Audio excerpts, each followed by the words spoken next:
పూర్ణ సార్థకతగా నిలిచినటువంటి విశిష్ట వ్యక్తి ఈనాటి కార్యక్రమ ముఖ్య అతిథి గౌరవనీయులైన ఆంధ్రప్రదేశ్ రాష్ట్ర ముఖ్యమంత్రి వర్యులు శ్రీ నారా చంద్రబాబు నాయుడు గారిని వారి సందేశం అందజేయవలసిందిగా సాదరంగా సగౌరవంగా మీ అందరి కరతాళ ధ్వనుల మధ్య ఆహ్వానిస్తున్నాం.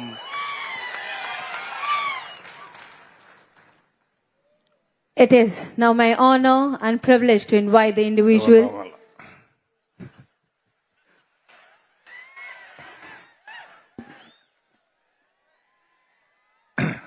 గౌరవనీయులు మిత్రులు ఉప ముఖ్యమంత్రి శ్రీ పవన్ కళ్యాణ్ గారు, హోంశాఖ మంత్రి గౌరవనీయురాలు అనిత గారు, director general of police boss గౌరవనీయులు హరీష్ గుప్తా గారు, ఇక్కడున్న పోలీసు ఉన్నతాధికారులు, ఈరోజు కొత్తగా పోలీసులుగా నియమించి మిమ్మల్ని చూస్తామంటే నాకు ఒక ధైర్యం వస్తా ఉంది. ఇక ఈ రాష్ట్రంలో లా అండ్ ఆర్డర్కు భరోసా వచ్చిందనే విశ్వాసం నాకు కల్పించారు మీరందరూ. అలాంటి నూతనమైన పోలీసులందరికీ, నియామకమైన పోలీసులకి వాళ్ళ తల్లిదండ్రులు చూస్తున్నా ఎంత ఆనందంగా ఉన్నారంటే, మీ ముఖంలో ఆనందం చూడడానికి నేను గాని, పవన్ కళ్యాణ్ గారు గాని, బీజేపీ ముగ్గురం కలిసి కూటమిగా ఏర్పడ్డాం. నేను అడుగుతున్నా ఈ కొండే వాళ్ళందరినీ, 1924లో ఎప్పుడైనా మీరు సంతోషంగా ఉన్నారా? ఇంత సంతోషమైన సంఘటన చూశారా అని మిమ్మల్ని అడుగుతున్నా. ఏం తమ్ముళ్ళు చూశారా మీరు? ఏమమ్మా చూశారా మీరు? ఏంటయ్యా పెద్దలందరూ మీరు చూశారని అడుగుతున్నా. మీరేమంటారు? దానికోసం మేము ఎన్నికల ముందు ఒక మాట చెప్పాం. ఈ రాష్ట్రం పూర్తిగా నష్టపోయింది. నష్టపోయిన రాష్ట్రాన్ని మళ్లీ ఘాటిన పెట్టాల్సిన బాధ్యత ఉంది. ఆ రోజు మేము ఇచ్చిన హామీ, ప్రతి ఒక్క యువతకు కూడా ఉద్యోగాలు ఇప్పించే బాధ్యత తీసుకుంటాం. మెగా డిఎస్సి పెడతాం. పెండింగ్ ఉండే ఉద్యోగాలు ఇస్తామని హామీ ఇచ్చాం. ఇచ్చిన హామీని నిలబెట్టుకున్నామా లేదా తమ్ముళ్ళు అని మిమ్మల్ని అడుగుతున్నా.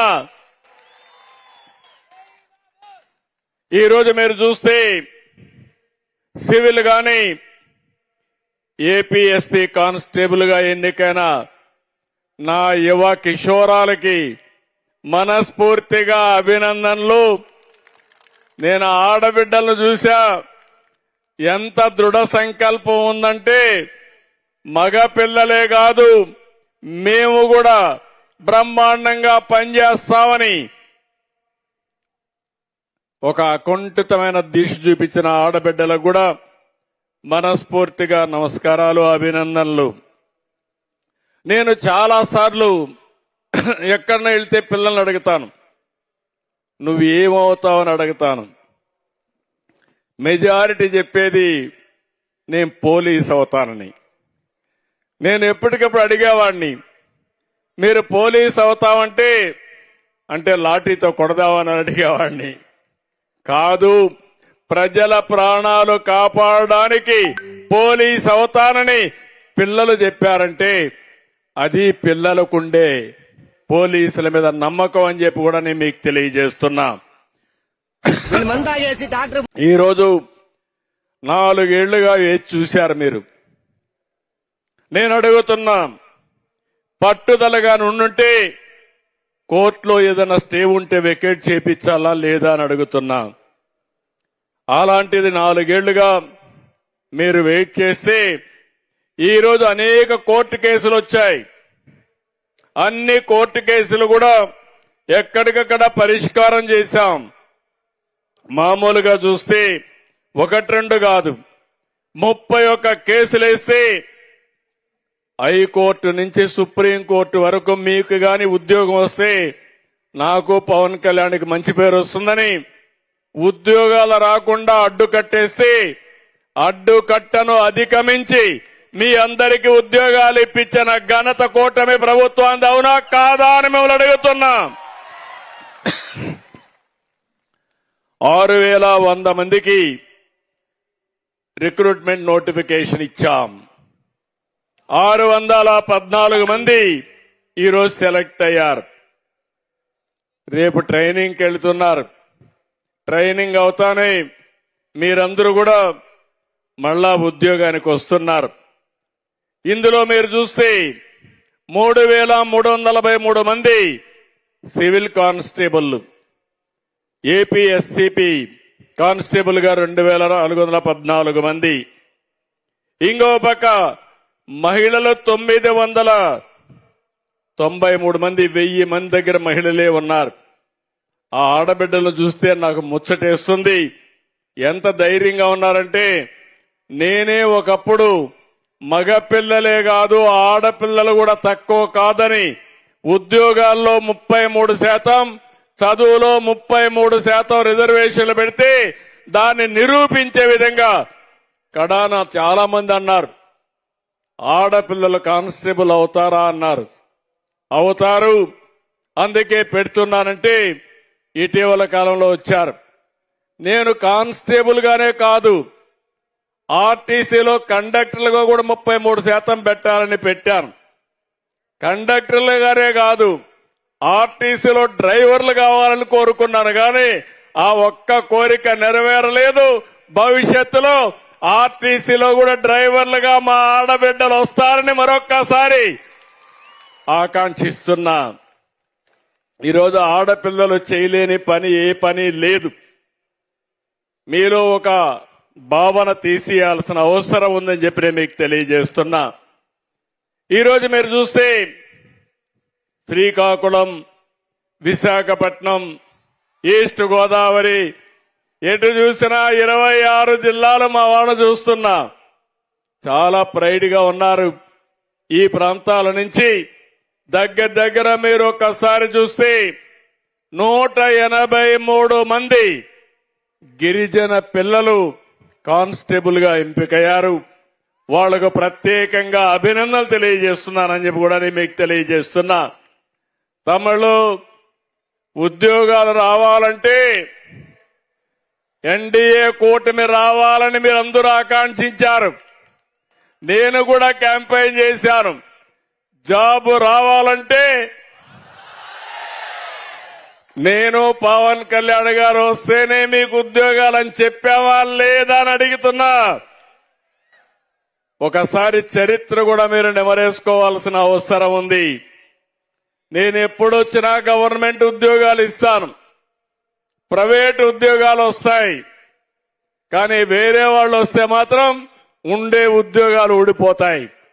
అందుకే మీరు చూస్తే పోలీస్ వ్యవస్థలో 99 2004లో 8,198 మందికి ఉద్యోగాలు ఇచ్చా సమైక్య ఆంధ్రప్రదేశ్ లో. రెండోది 14-19 9,464 మందికి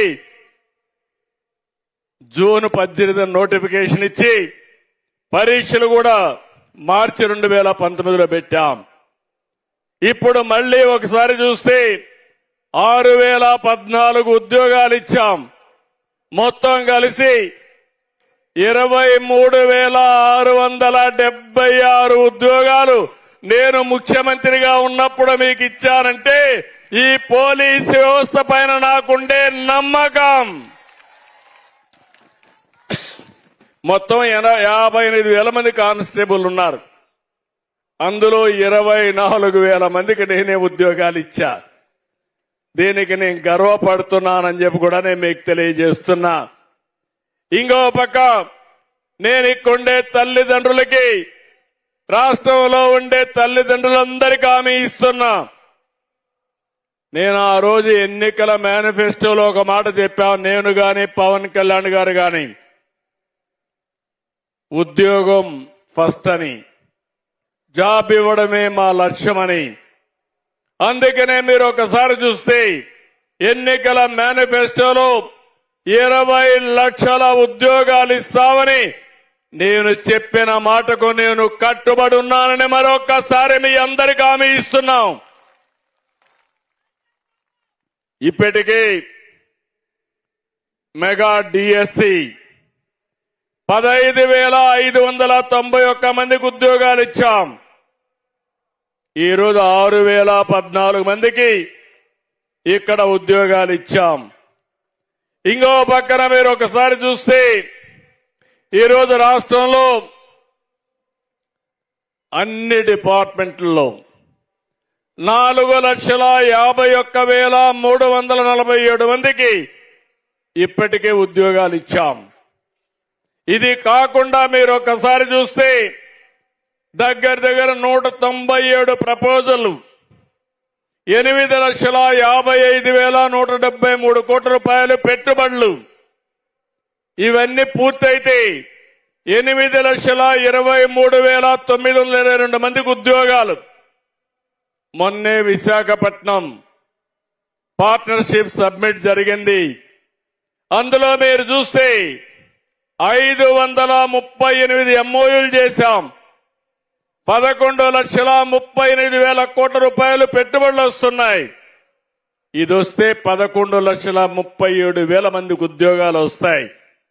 రెండు కలిపితే 735 పరిశ్రమలు 19,93,000 కోట్ల రూపాయలు ఉద్యోగాలు 22 లక్షల ఉద్యోగాలు సాధించి ప్రతి ఒక్కరికి రాష్ట్రంలో ఉండే పిల్లలకి ఉపాధి కల్పించే బాధ్యత మాది అని మరొకసారి హామీ ఇస్తున్నా.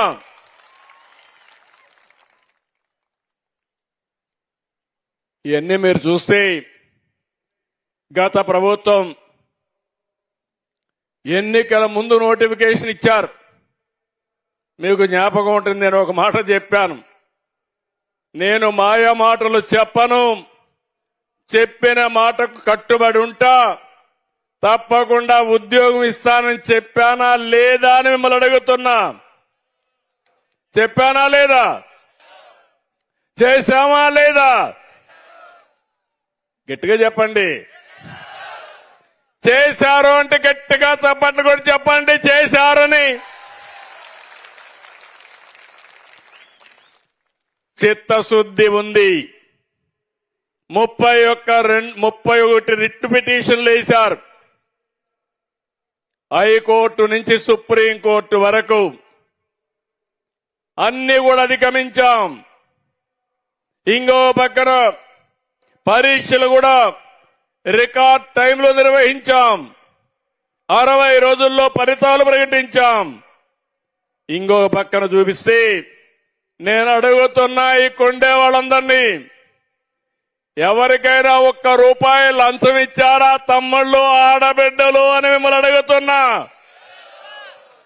ఇచ్చారా అని మిమ్మల్ని అడుగుతున్నా. లేదంటే 2 చేతులు పైకెత్తండి.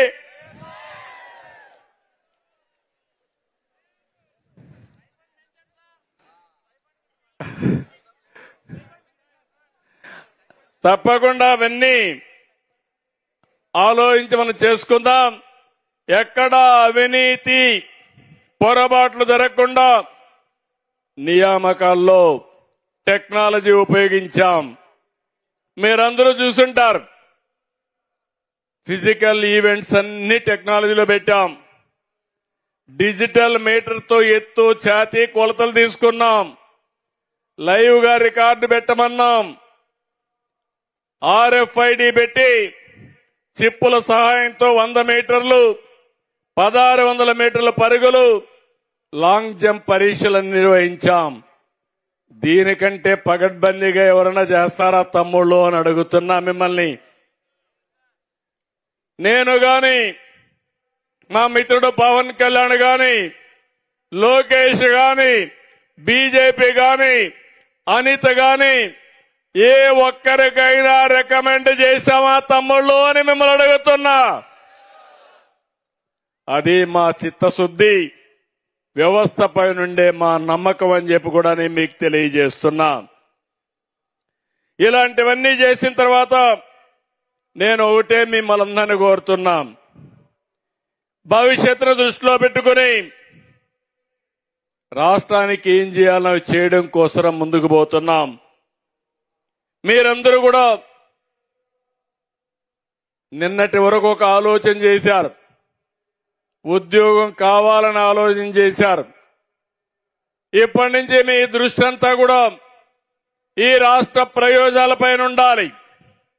సైబర్ క్రైమ్ అంటే ఏంటి, ఆర్థిక నేరాలంటే ఏంటి, డ్రగ్ మాఫియా అంటే ఏంటి, మహిళలపైన అత్యాచారాలు జరగకుండా ఉండాలంటే మీరు ఏ విధంగా ఉండాలనో మీరు ఆలోచించాల్సిన అవసరం ఉంది. నేను ఒకే ఒక విషయం మీకు హామీ ఇస్తున్నా, నేనెక్కడా రాజీ పడం. పవన్ కళ్యాణ్ గారు రాజీ పడరు. అంతకంటే ముఖ్యంగా మా అనిత్ గారు కూడా ఒక ఆడబిడ్డ సమర్థవంతమైన నాయకత్వాన్ని ఇచ్చి పోలీసు వ్యవస్థని ముందుకు పంపిస్తున్నారు. చాలా మంది అనుకుంటారు ఆడవాళ్ళు ఏం చేస్తారని. అనితను చూసిన తర్వాత మహిళా కానిస్టేబుల్ గుర్తుపెట్టుకోవాలి. ధైర్యంగా చెప్పండి, మా హోమ్ మినిస్టర్ కూడా మహిళే. మహిళల జోలుకొస్తే తాట తీస్తామని గట్టిగా చెప్పే బాధ్యత మీ అందరిది. ఇంకొక పక్క నేను ఎప్పుడూ ఒకటే నమ్ముతాను,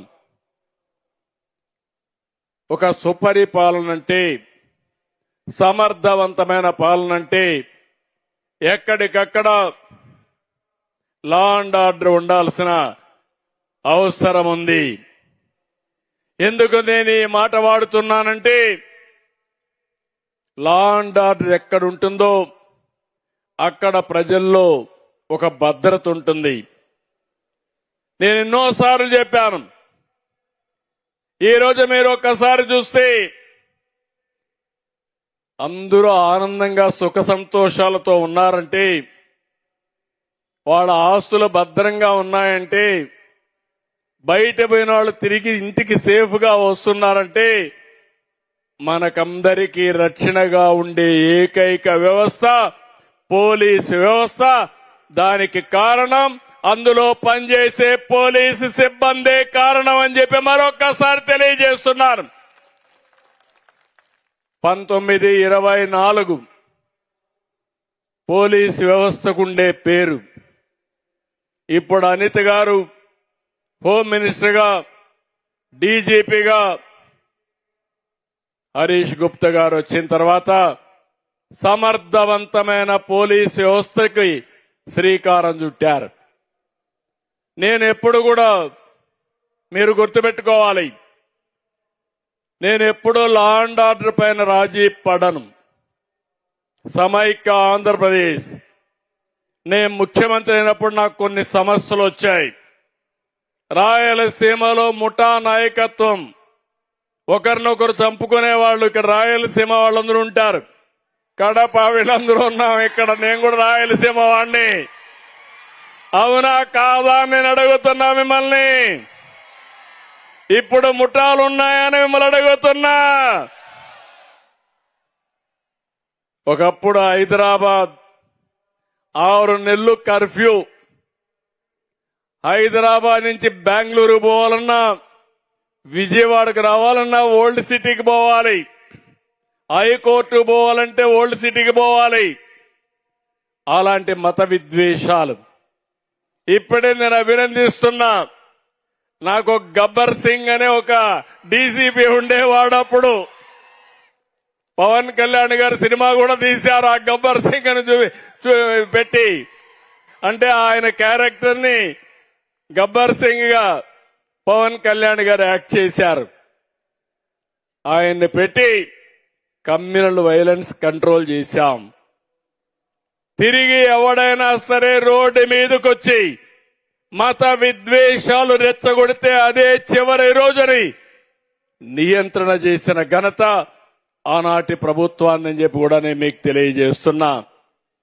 నేను ఎప్పుడు కూడా తీవ్రవాద సమస్య మీరందరూ చూశారు. నేను తీవ్రవాద సమస్యలో కూడా రాజీ పడలేదు. ప్రజలకు నష్టం కలిగించే పరిస్థితి ఎవరు చేసినా ఎప్పుడూ నేను ఉపేక్షించలేదు. దాని పర్యవసానం తిరుపతిలో వెంకటేశ్వర స్వామికి పట్టు వస్త్రాలు సమర్పించే కార్యక్రమానికి వెళ్తా ఉంటే నా మీదనే 24 క్లెయిమోర్ మైన్స్ ని బ్లాస్ట్ చేశారు.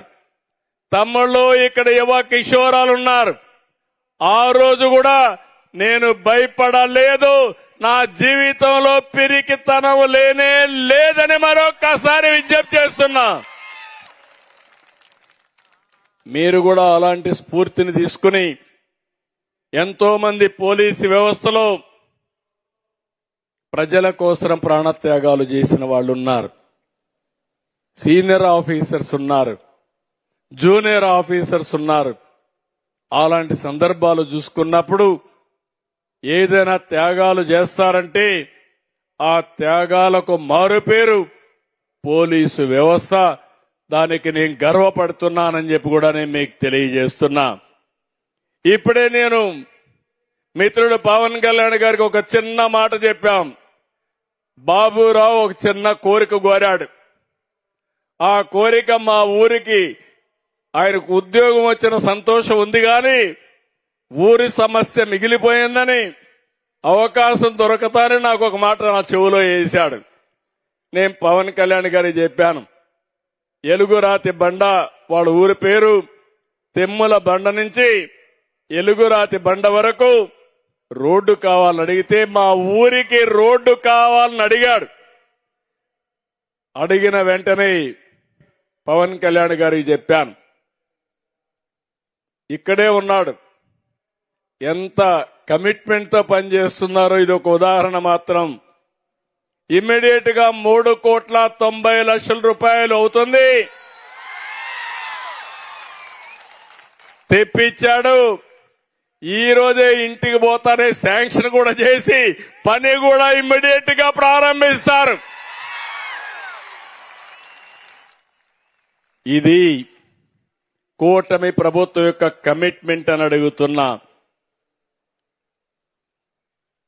ఇలాంటి ప్రభుత్వం ఉంటే మా మీద విమర్శలు చేయడానికి కూడా చాలా మంది వస్తానే ఉంటారు. నేను ఒకటే మిమ్మల్ని అందరినీ కోరుతున్నా, విమర్శల కోసం చేస్తే దానివల్ల ఫలితాలు రావు.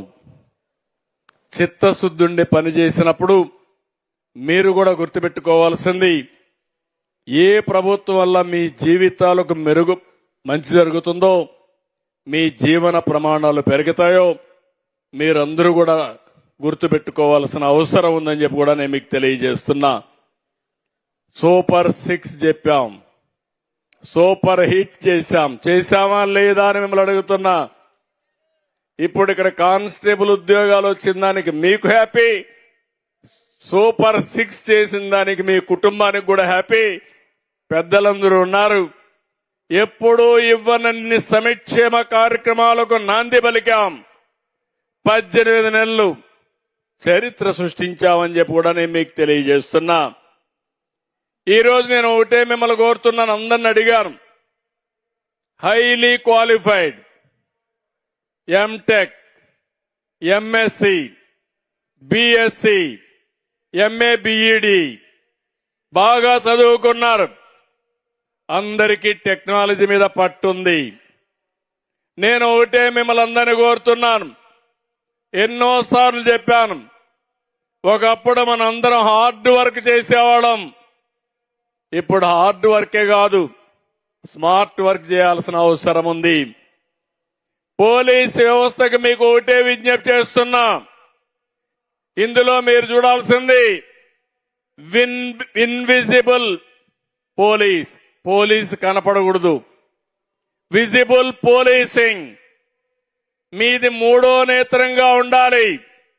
ఎవడైనా తప్పు చేస్తే చొక్కా పట్టుకోవాలి, మీరు కనపడకుండానే ఆ పని చేసే శక్తి సామర్థ్యం మీకు రావాలని మనస్ఫూర్తిగా ఆకాంక్షిస్తున్నాను.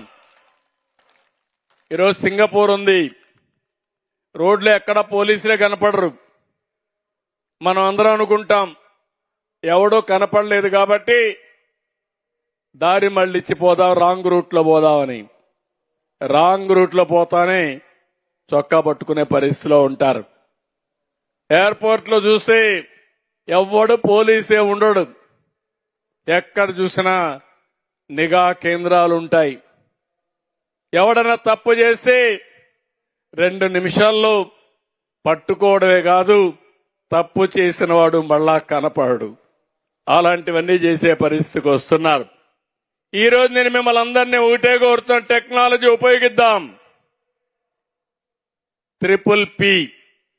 PPP నేరాల నియంత్రణలో ఈ విధానం మీరు పాటించాలి. ప్రిడిక్టివ్, ముందుగానే ఊహించుకోవాలి. ఒకప్పుడు తీవ్రవాద సమస్య నాకు, ఆ తర్వాత ముఠా కక్షలు, ఆ తర్వాత కమ్యూనల్ వైలెన్స్, ఇప్పుడు రాజకీయ ముసుగులో నేరాలు చేసే రాజకీయ రౌడీలు తయారయ్యారు. అంటే నేను ఈయన మంచోడని చెప్పి వదిలిపెట్టాను అనుకోండి రాజకీయ నాయకుల్ని. నాలాంటి వాడికి కొన్ని గుణపాఠాలు కూడా ఉన్నాయి. పోలీసు వ్యవస్థ కాబట్టి మీకు చెప్తున్నాను, పోలీసు వ్యవస్థ ఎప్పటికప్పుడు అప్రమత్తంగా ఉండాలి, జాగ్రత్తగా ఉండాలి. మీ నీడను కూడా మీరు నమ్మకుండా ఉండాలి. నేను నమ్మి మోసపోయాను. 2019 ఒక చిన్న ఉదాహరణ చెప్తాను మీకు. 2019 ఎన్నికలు వచ్చాయి. అభ్యర్థుల ఎంపికలో బిజీగా ఉన్నాను. తెల్లవారితో నిద్ర లేస్తాను, ఒక చీటీ వచ్చింది. వివేకానంద రెడ్డి గారు గుండెపోటుతో చనిపోయాడు. ఇది న్యూస్. మీరేమనుకుంటారు అప్పుడు? ఆ దినంగానే ఏమనుకుంటారు? నిజం అనుకుంటారా లేకపోతే సందేహిస్తారా? నిజమని నువ్వు కడపలో ఉన్నా కూడా అనుకున్నావు. కడపలో లేని వాళ్ళు ఏమనుకుంటారు? పాపం అనుకుంటాం. అవునా కాదా? నేను కూడా సీఎం కొండి పాపం అనుకున్నాను. నా పని నేను చేసుకున్నాను పాపం అని. మధ్యాహ్నాలకు ఆయన కూతురు అడిగింది, లేదు సందేహం ఉంది, మీరు పోస్ట్ మార్టం చేయమని. అప్పుడుండే మా ఎస్పీ కూడా ఏదో జరిగి ఉంటుంది అని ఆయన గమ్మనున్నాడు. అక్కడ ఒక సిఐ ఉంటే పై వాళ్ళకి రిపోర్ట్ చేయాలి, ఆయన రిపోర్ట్ కూడా చేయకుండా వాళ్ళంతా కూడా రూమ్ అంతా కడిగితే ఈయన వాళ్ళకందరికి సహకరించాడు. సాయంత్రం అయింది, నాటకం పరాకాష్ఠకు వచ్చింది. సాయంత్రం అయితే ఏం చేశారంటే, మా తండ్రి చనిపోయాడు, చిన్నానే పెద్ద దిక్కు, ఈరోజు ఆయన్ను కూడా చంపేశారన్నాడు. ప్రజల్లో అనుమానం పడింది. తర్వాత నెక్స్ట్ డే పేపర్లో నారాసుర రక్త చరిత్రని నా చేతిలో కత్తి పెట్టి సాక్షి పేపర్లో వేసాడు. నేరస్తులు తప్పించుకొని ముఖ్యమంత్రి పైన నేరం వేసే పరిస్థితికి వచ్చారు. మీరు నమ్మారు, అప్పట్లో నమ్మారు, ఓట్లు వేశారు. నేను ఓడిపోయాను. 5 ఏళ్లు నానా ఇబ్బందులు పడ్డాం. అదే నేను గాని తెల్లవారితో గాని పసిగట్టి దోషుల్ని అప్పుడే అరెస్ట్ చేయించుంటే నేను ఓడిపోయేవాడిన తమ్ముడు అని మిమ్మల్ని అడుగుతున్నా. అందుకే పోలీసులు గుర్తుపెట్టుకోవాలి, ఇలాంటి కేస్ స్టడీలు నా జీవితంలో చాలా స్టడీ చేశాను. మా పోలీసులు చెప్పినా ఇప్పుడు మాత్రం నేను చాలా జాగ్రత్తగా ఉన్నా. నేను ముఖ్యమంత్రిగా ఉన్నంత వరకు నన్ను ఎవ్వరూ మభ్య పెట్టలేరని మరొకసారి మీ అందరికీ విజ్ఞప్తి చేస్తున్నాను. ఇక్కడుండే పోలీసులు కూడా మీరు అది గుర్తుపెట్టుకోవాలి. ఓసారి ఇవన్నీ కూడా గట్టిగా చెప్పే విషయాలు మీకు. నేను తిరుపతిలో వెంకటేశ్వర స్వామికి బట్టలు ఇచ్చే మునుపు సిమ్స్ హాస్పిటల్కి వెళ్ళాను. ఎన్టీ రామారావు గారు అన్నదానం 83లో ప్రవేశపెట్టాడు, అన్నప్రసాదం. అది ఇప్పుడు కూడా మీరు తిరుపతికి వెళ్తే, తిరుమలకి వెళ్తే అన్నప్రసాదం పెడతారు. ఇప్పుడు ఐఎమ్ వెరీ హ్యాపీ. కడపలో ఆడబిడ్డ నేను పెట్టిన అన్నా క్యాంటీన్లో భోంచేసి చదువుకునిందంటే ఆ పట్టుదల. అలాంటి అన్నా క్యాంటీన్లు కూడా మూసేశారు, అది వేరే విషయం. నేను ఆ రోజు ప్రాణదానం ప్రారంభించాను. ప్రాణదానాన్ని ప్రారంభించి కొండపైకి పోయేటప్పుడు వెంకటేశ్వర స్వామి బట్టలు పెట్టేటప్పుడు నా మీద 23 క్లేమోర్ మైన్స్ పెట్టి నన్ను హత్యా ప్రయత్నం చేయడానికి ప్రయత్నం చేశారు. నా కారు వచ్చి కొట్టింది. కారు పోయి ఒక రోడ్డు మీద ఒక ఇల్లు కొట్టి ఎట్లా బతికానో నాకే తెలియదు. సాక్షాత్తు వెంకటేశ్వర స్వామి దిగొచ్చి నువ్వు చనిపోతే నాకు అపవాదం వస్తుందనే ఉద్దేశంతో నన్ను బతికిచ్చాడేవో గాని నాకు తెలియదు. అదొక మిరాకల్. అయితే నేను అప్పుడు కూడా హాస్పిటల్కి వచ్చి తీసుకొచ్చారు, అన్కాన్షియస్ గా వచ్చా. తీసుకొస్తే ఎస్పీని ఒక పక్క చూసా, ఇంకొక పక్క కలెక్టర్ని చూసా. ఏం జరిగిందన్నాం. మీ మీద క్లేమోర్ మైన్స్ బ్లాస్ట్ చేశారు సార్ అన్నారు. ఎస్పీని చూసి నీకేం చెప్పాను అని అడిగా. కాసేపు ఆలోచించి తలకొంచున్నాడు. ఎవరైనా కానీ ఇలాంటి దుర్మార్గం చేస్తే నేను మీకు చెప్పింది విఐపిని వేరే వాళ్ళు ప్రొటెక్ట్ చేస్తారు, చేసిన వాడిని పట్టుకునే బాధ్యత మీది. చుట్టుపక్కలంతా కూడా కార్డన్ చేసి ఎవడూ తప్పించుకోకుండా ప్రొటెక్షన్ ఇచ్చే బాధ్యత మీదని చెప్పా. ఆ మాట చెప్పినప్పుడు సార్ అంటే నువ్వు అవసరం లేదు, కలెక్టర్ ఉన్నాడు చూసుకుంటాడు, నువ్వు వెళ్ళమన్నా. అంటే నేను ప్రాణాపాయం వచ్చినా నా డ్యూటీని మరవలేదంటే అది నా పట్టుదలని మరొకసారి ఇక్కడే మీ అందరికీ విజ్ఞప్తి చేస్తున్నా. నేరాలు చేసేవాళ్లు మనకంటే తెలివైన వాళ్ళు కాదు. నేరాలు చేసేవాడి కంటే మనం తెలివైన వాళ్ళమైతే సమర్థవంతంగా పనిచేస్తామనే భయం ఉంటే నేరాలే జరగవని చెప్పి కూడా నేను మీకు తెలియజేస్తున్నా.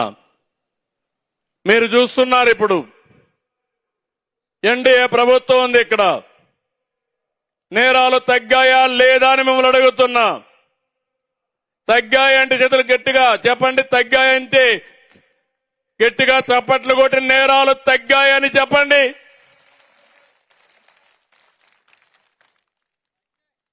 నేను ఒకే మాట చెప్పాను. ఎవడైనా సరే నా ఆడబిడ్డల జోలుకొస్తే అదే చివరి రోజు మీకని హెచ్చరించాను. రేపు ఎవడైనా టెస్ట్ చేయాలంటే టెస్ట్ చేయండి, మీ కథ నేను చూస్తానని మరొక్కసారి ఈ పోలీస్ రిక్రూట్మెంట్ రోజున హెచ్చరిస్తున్నానని చెప్పి కూడా నేను మీ అందరికీ విజ్ఞప్తి చేస్తున్నా. ఇంకో పక్క రాష్ట్రంలో గంజాయి బ్యాచ్ చెడ్డ పేరు తీసుకొచ్చారు. ఎక్కడికక్కడ మన పిల్లల భవిష్యత్తు ఆడుకున్నారు, చెడగొట్టారు. ఎన్నికల కంటే ముందు ఒక మాట చెప్పేవాడిని, లా అండ్ ఆర్డర్ కంట్రోల్ చేస్తాను, కానీ గంజాయికి అలవాటైన వాడిని మాత్రం నియంత్రణ చేయాలంటే టైం పడుతుంది. అలవాటు అయిపోయింది.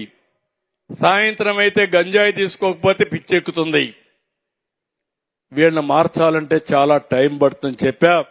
అయినా వదిలిపెట్టడంలో ఏజెన్సీ మొత్తం డ్రోన్స్ పంపించి ఎక్కడ గంజాయి ఉందో మొత్తం వెరిఫై చేసి ఉక్కు పాదంతో గంజాయి లేకుండా చేసేదానికి ప్రయత్నం చేస్తున్నాం. నేను ఒకటే హామీ ఇస్తున్నా, ఎక్కడా ఇది జరగదని చెప్పి కూడా నేను మీకు తెలియజేస్తున్నా.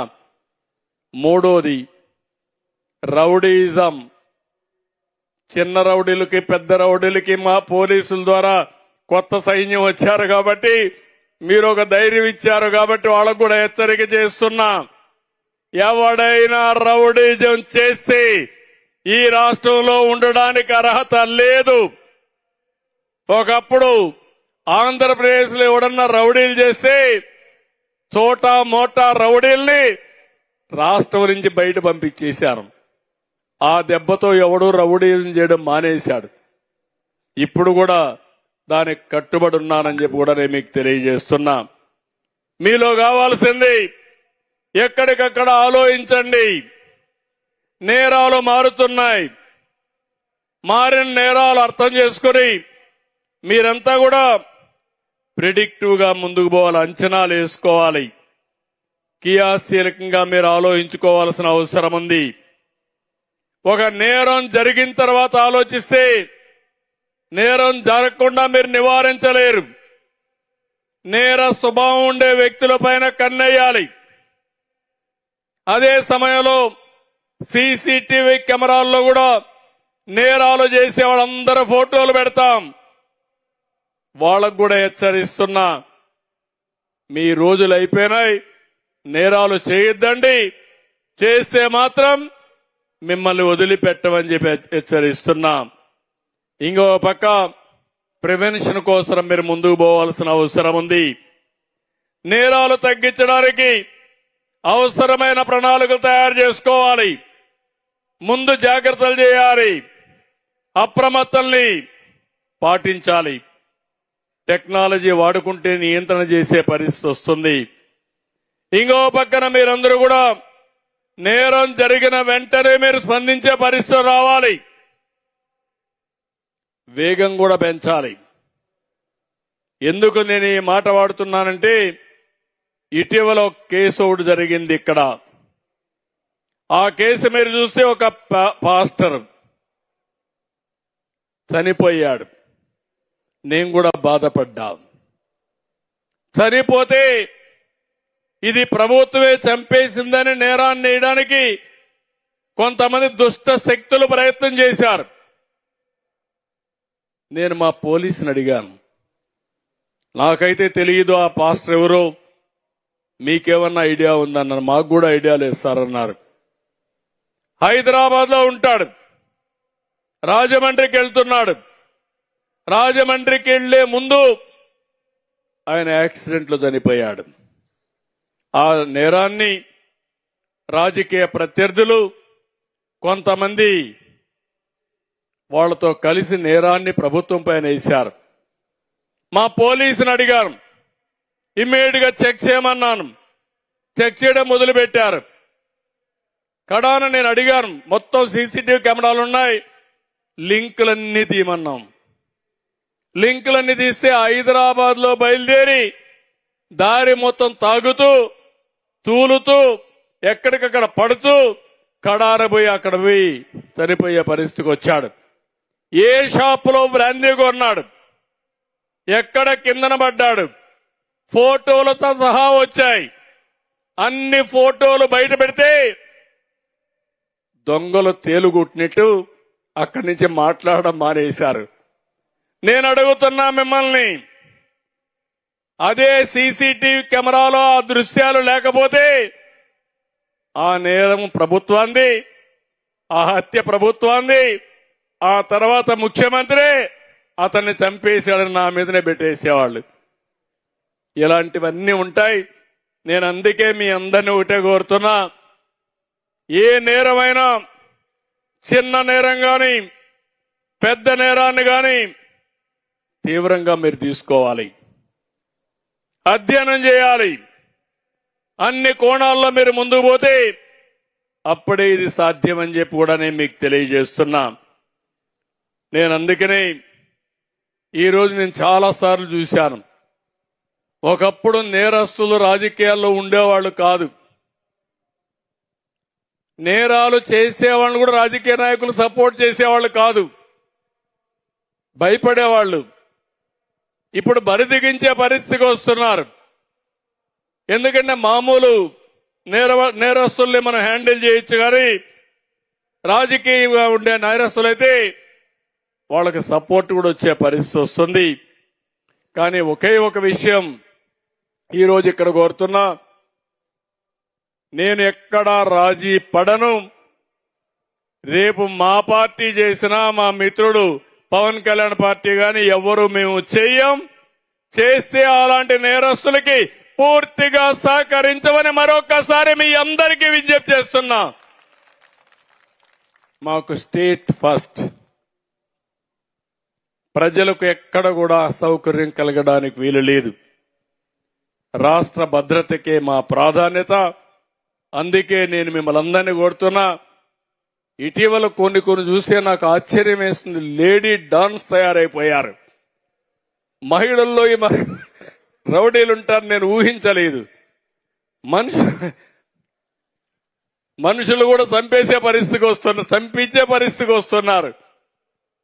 పెద్ద పెద్ద నాయకుల్ని మేనేజ్ చేసే పరిస్థితికి వస్తున్నారు. అవన్నీ చూస్తే నాకే ఆశ్చర్యం వేస్తా ఉంది. 5 ఏళ్లలో ఎంత పతనావస్థకి వెళ్లిపోయావని. మామూలుగా లేడీస్ అంటే నాకు చాలా గౌరవం, వాళ్ళు ఎప్పుడు రారని. అలాంటి వాళ్ళను కూడా అడ్డం పెట్టి గంజాయి గాని ఎక్కడికక్కడ రౌడీజం చేయడం, భూ కబ్జాలు చేయడం, ఇవన్నీ చేసే పరిస్థితికి వచ్చారు. అందుకే ఈరోజు పోలీసులకు పూర్తి స్వేచ్ఛ ఇచ్చాం. మళ్లీ చెప్తున్నా, సమర్థులకి పెద్దపీట వేస్తాం. ఈ రోజు ఇక్కడికి వచ్చిన యువతను చూసా, ఆడబిడ్డలను చూసా, ఒక నమ్మకం వచ్చింది. నేను ఒకటే మిమ్మల్ని అందరినీ కోరుతున్నా, ఈ రాష్ట్రాన్ని వెల్తీ, హెల్తీ, హ్యాపీ సమాజాన్ని తయారు చేయాలని నేను ముందుకు పోతున్నా. దానికి కావాల్సింది లా అండ్ ఆర్డర్, శాంతి భద్రత. ఇక్కడ రాజీ లేదు. ఏ సంఘటన జరగకుండా చూసుకోవడం ఒక బాధ్యతగా తీసుకుంటాం. అలాంటి పవిత్రమైన కార్యక్రమాన్ని నేను తీసుకున్నప్పుడు మా యువ కిషోరాలు, యువ పోలీస్ పూర్తిగా సహకరించండి. మీ గౌరవాన్ని పెంచే బాధ్యత నాది. ప్రజలకు రక్షణ ఇచ్చే బాధ్యత మీదని మరొక్కసారి మీ అందరికీ విజ్ఞప్తి చేస్తున్నాను. చేస్తారా అని మిమ్మల్ని అడుగుతున్నా. నమ్మకమా అని మిమ్మల్ని అడుగుతున్నా. నమ్మకం అంటే 6,000 చేతులు పైకెత్తండి.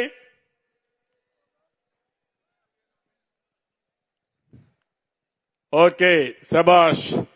ఏమమ్మా, మీ పిల్లలకు కూడా మీరు బాగా నేర్పించారు. బాగా చదువుకో, నీకు సహకరిస్తాం. మీరు తిండి తినకుండా పిల్లలకు తిండి పెట్టి చదువు ఖర్చులిచ్చి వాళ్ళని బాగా చదివించారు. విలువలు కూడా నేర్పించారు. పోలీస్ శాఖకు ఆ విలువలు చాలా ముఖ్యం. అలాంటి విలువలు పాటిస్తారని చెప్పి ఆశిస్తూ చాలా మీటింగులు చూశాను. కానీ ఈ రోజు మీ మీటింగ్ చూసిన తర్వాత, మీతో మాట్లాడిన తర్వాత నాకు ఎంత ఆనందంగా ఉందంటే తట్టుకోలేకపోతున్నా. అంత ఆనందం ఉంది నాకు. గాని మా మిత్రుడు పవన్ కళ్యాణ్కి గాని, అనిత గారికి గాని, మీ ముగ్గురం చాలా గర్వపడుతున్నాం, సంతోషపడుతున్నాం. ఒక మంచి కార్యక్రమం చేశాను అని ఆనందం మాలో ఉంది. దీనికి కారకులైన మిమ్మల్ని అందరినీ అభినందిస్తూ మరొక్కసారి మీ అందరినీ ఒకటే కోరుతున్న, బాగా చదువుకున్న పిల్లలు అక్కడితో ఆగిపోవద్దండి. మీరు ఎంటెక్ చేసి కానిస్టేబుల్తోనే సరిపెట్టుకోవాలనుకోవద్దండి. ఇది మొదటి మెట్టు మాత్రం. కష్టపడండి. నేను కూడా మీలాంటి సాధారణ కుటుంబంలో పుట్టిన వ్యక్తినే. ఈరోజు సుపరిపాలనకు నాంది పలికి ఒక ముఖ్యమంత్రిగా సుదీర్ఘంగా ఉన్నానంటే అది నా పట్టుదలే కారణం. పవన్ కళ్యాణ్ గారిని చూశారు. ఆయన కూడా ఒక సాధారణ కుటుంబంలో, ఒక కానిస్టేబుల్ కుటుంబంలో పుట్టి తర్వాత వాళ్ళ తండ్రి కూడా పైకి వచ్చారు. సినిమాల్లో బ్రహ్మాండంగా రాణించారు. ప్రజాసేవకు ఇప్పుడు వచ్చారు. డిప్యూటీ సీఎంగా అయ్యారు. ఈ విషయాలు మీరు గుర్తుపెట్టుకోవాల్సిన అవసరం ఉంది. మనుషుల్లో శక్తులున్నాయి. ఆ శక్తికి సానబెట్టిన ప్రతి ఒక్కరు కూడా రాణిస్తారు. సానబెట్టడం ఆగిపోతే మీకు నెక్స్ట్ స్టెప్ కనపడదు, అక్కడే ఉండిపోతారు. ఇది గుర్తుపెట్టుకోవాల్సి కోరుకుంటూ మరొక్కసారి అందరికీ మనస్ఫూర్తిగా కంగ్రాచులేషన్ చెప్తూ అభినందనలు చెప్తూ అందరిని కూడా అభినందిస్తూ మీ అందరికి కూడా నాకంటే చాలా మంది పిల్లలు కాబట్టి నిండు మనసుతో ఆశీర్వదిస్తూ all the best, congratulations, good luck and also happy life. తొందరలోనే న్యూ ఇయర్ వస్తా ఉంది. Happy new year. అంతలోనే మళ్ళీ హ్యాపీ క్రిస్మస్ వస్తుంది. అది అవుతానే హ్యాపీ సంక్రాంతి వస్తుంది. ఈ రెండే కాకుండా నిజమైన పండుగ ఈరోజు మీ అందరికీ ఉద్యోగాలు రావడం, అలాంటి పండగ రోజు మీ అందరితో గడపడం నా అదృష్టంగా భావిస్తూ అందరికీ నమస్కారాలు. జై హింద్, Jai Hind. జై భారత్, జై తెలుగు తల్లి. నేను ఎప్పుడూ మూడు మాట్లాడుతూ ఉంటాను. జై హింద్, జై భారత్, దేశం ఉండాలి. జై తెలుగు తల్లి, తెలుగు గడ్డ. ఈ గడ్డ ముందే పుట్టిన మీరందరూ బ్రహ్మాండమైన సిటిజన్స్ గా తయారు కావాలి. అందుకే స్వర్ణాంధ్రప్రదేశ్ విజన్ తయారు చేశాం. 2047కి ఒక స్వర్ణాంధ్రప్రదేశ్ దిశగా ఈ రాష్ట్రాన్ని ముందుకు తీసుకుపోయే బాధ్యత తీసుకుంటాం. 4 సార్లు ముఖ్యమంత్రి అయ్యాను గాని ఈసారి ఎంత ఫాస్ట్ గా చేస్తుందని మీరే చూస్తుంటారు. చేస్తున్నామా చేస్తున్నామంటే చేతులు పైకెత్తండి. గుడ్. మీరిచ్చే ఇలాంటి బ్లెస్సింగ్సే మాకందరికి ఆశీర్వాదాలు. దానికి మరొక్కసారి అభినందనలు, ధన్యవాదాలు. Thank you. అందరికి నమస్కారాలు. Thank you sir, thank you very much. అత్యంత అద్భుతమైన సందేశం ద్వారా అందరిలోనూ నూతన ఉత్తేజాన్ని నింపి ఎప్పుడో వచ్చే పండగ కాదు, ఈ రోజే 6,000 కుటుంబాల కళ్లల్లో వెలుగుల విరజిల్లుతున్నాయంటే అది కేవలం మీ యొక్క కృషి, మీ యొక్క పట్టుదల. Thank you sir, thank you very much.